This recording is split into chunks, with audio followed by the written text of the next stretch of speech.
Morning shows the day আমার অনুস্প্রতিম শরীফুল হাসান যেটি বললেন, তারেক রহমান কিন্তু তার নানা জায়গায় তার ফুটস্টেপ রাখছেন একজন ব্যতিক্রমী রাষ্ট্রনায়ক হিসেবে, একজন ব্যতিক্রমী দেশনায়ক হিসেবে, যদিও তিনি এই শব্দটি তার জন্য বলতে বাধা দিয়েছেন। কিন্তু আমি এখন বলছি যে তার ব্যতিক্রম দেখুন, যখনই তার মনে হয়েছে যে আমার কাউকে প্রতিবাদী, প্রতিদ্বন্দ্বী বা তার বিরুদ্ধে শত্রু, এই জ্ঞানটি তিনি করছেন না।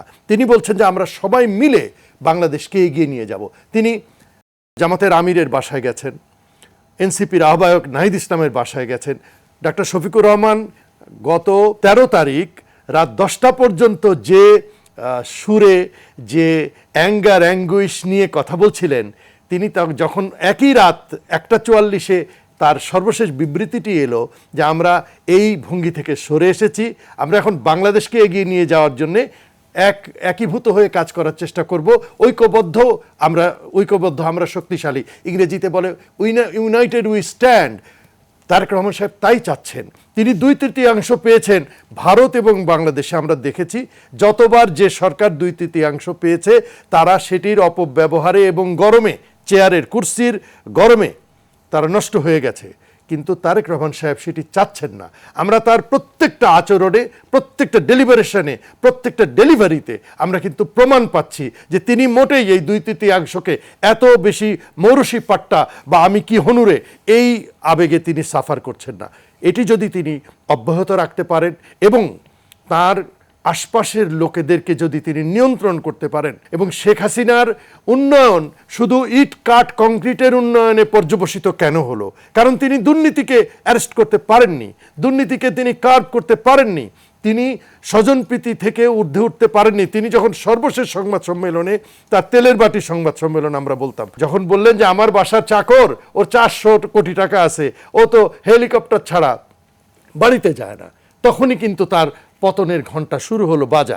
এই দেশের মানুষকে এত অপগণ্ড ভাবার কোনো কারণ নেই, মূর্খ ভাবার কারণ নেই। তারা প্রতিটা জিনিস খেয়াল করে, প্রতিটা বিষয় খেয়াল করে, প্রতিটা পদক্ষেপ তারা খেয়াল করে। দেখুন, রবীন্দ্রনাথকে 18 মাস নির্বাসিত করে রাখা হয়েছিল। একজন উপদেষ্টা তার নিজের খেয়াল খুশি মতো পুরস্কারগুলিকে পকেটস্থ করেছেন। মোস্তফা সরোয়ার ফারুকী, প্রকাশ্যে বলছি, আমি এটি in public on the record বলছি যে তার কারণে বাংলাদেশের যে কালচারাল সাফারিংস মানুষ শিকারে পরিণত হয়েছে, এই কারণেও ভোট বেশি দিয়েছে বিএনপিকে। কারণ বাংলাদেশ একটি মডারেট দেশ, 1000 বছরের এই সেই দেশ, এখনো যেখানে ওঠে আজানের ধ্বনি, গীতা, বাইবেল, ত্রিপিটক আর শোনা যায় রামায়ণী। এই আমার সংস্কৃতি। এখানে কোরআন থাকবে, বাইবেল থাকবে, ত্রিপিটক থাকবে, রামায়ণ থাকবে, এখানে আজান হবে, শাঁখের ধ্বনি হবে, এখানে সব ধর্মের, সব মানুষের। যখন আমরা 14 তারিখে দেখলাম যে বিশ্ব ভালোবাসা দিবস, ভ্যালেন্টাইন্স ডে, সেদিন আবার আমাদের বসন্ত কি বলে এটাকে, সম্ভাষণ জানাবো, বসন্তকে বরণ করে নেব, আমাদের মেয়েরা মনে হলো, আমাদের ছেলেরা মনে হলো যে হলুদ লাল পাঞ্জাবিতে বাংলাদেশটা রঙিন হয়ে গেছে, মনে হচ্ছে চলমান কৃষ্ণচূড়া সারা বাংলাদেশে ফুটেছে। এই কালচার এই 18টা মাস আমাদেরকে চেপে ধরে রাখা হয়েছিল। আমরা শেখ মুজিবুর রহমানের স্কাল্পচার ভেঙেছি, আমরা 10 জন বীরশ্রেষ্ঠকে, 7 জন বীরশ্রেষ্ঠকে ভেঙে চুরমার করে দিয়েছি। আমরা ভেবেছি যে এইভাবেই মনে হয় একটা জাতিকে চিরকাল এরকম অবদমিত করে, পদানত করে, তার কালচারকে কেড়ে নিয়ে, তার সংস্কৃতিকে কেড়ে নিয়ে, তার কৃষ্টিকে কেড়ে নিয়ে আমরা বোধহয় শাসন করতে পারবো। অনেকেই বলেছেন ডক্টর ইউনূসের সরকার 5 বছরের আগে যাবে না। নো, হয়নি। সেটা হওয়ার মতো পরিস্থিতি থাকলে এটা হতো, কিন্তু বাঙালি চুপ থাকে, কিন্তু চিরকাল আরেকজনকে ওই রকম একটি সাংঘাতিক মনস্টার হয়ে যাওয়ার মতো সুযোগ দেয় না।